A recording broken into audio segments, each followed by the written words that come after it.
As one of the most famous figures on the planet, but Kim Kardashian has come under fire for spruiking a potentially dangerous diet product to her millions of social media followers. She's among the raft of celebrities being slammed for their questionable endorsements, which experts say are sending harmful messages to their very impressionable fans.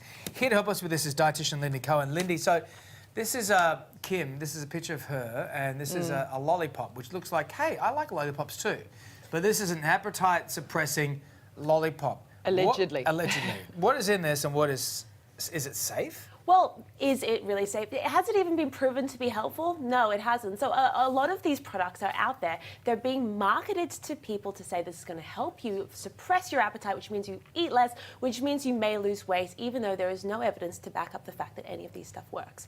Now, a lot of these appetite suppressants, what they do contain is caffeine. And caffeine can give you that really jittery feeling, so it can make it really hard for you to fall asleep. It can give you headaches. It can make you just feel generally unwell.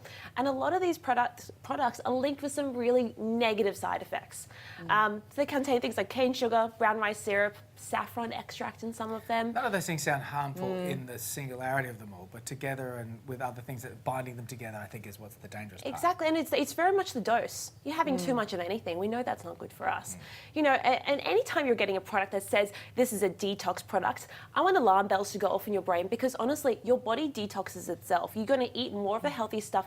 Just eat less of the stuff that you need to detox from, and we don't even have a problem right here. But none of these things say that they really don't have the evidence to back up that what they say they do. Now, detox teas seem to be quite popular at the moment. I think Nicki Minaj, sponsors one or endorses one.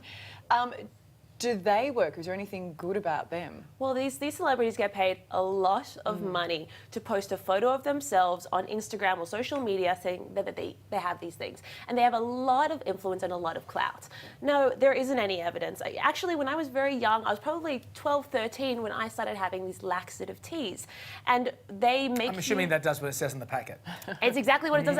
But to the extreme, not to get graphic, but basically you cannot leave the house. I've got the image. Good, I'm glad. Let's not go further. I'm seeing a teapot and a toilet. That's all I'm seeing. You've got it. Yeah. You cannot leave the house when you're having this. You have extreme nausea. You can feel very uncomfortable. You have headaches.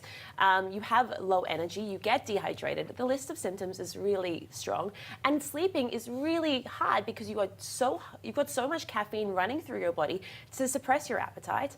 And here's the thing. And that's going to make you anxious, and that's going to make you tired. Right, which is just perpetuating the cycle. And so basically, yes, will you lose some weight from this? You will lose on the scale maybe some weight. Will this weight come back? Most invariably, yes. This is what happens. You lose water weight, you get dehydrated, and then when you start drinking water again, you regain the weight.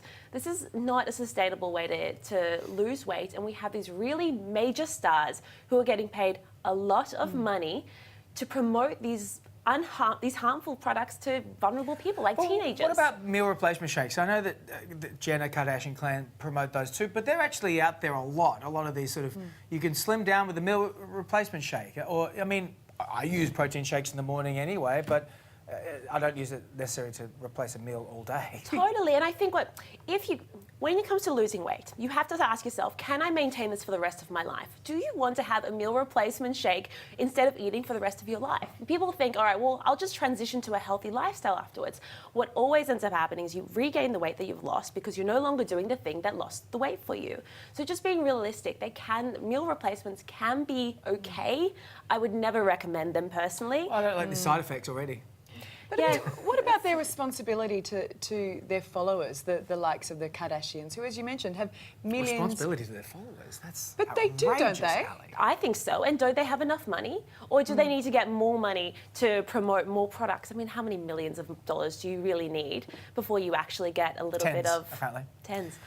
Billions. That waist training thing, though, you know, they've got the corsets almost? Is that what that is? That's pretty much what it is. So basically what it is a corset that you wear. You're meant to wear it for many hours in the day.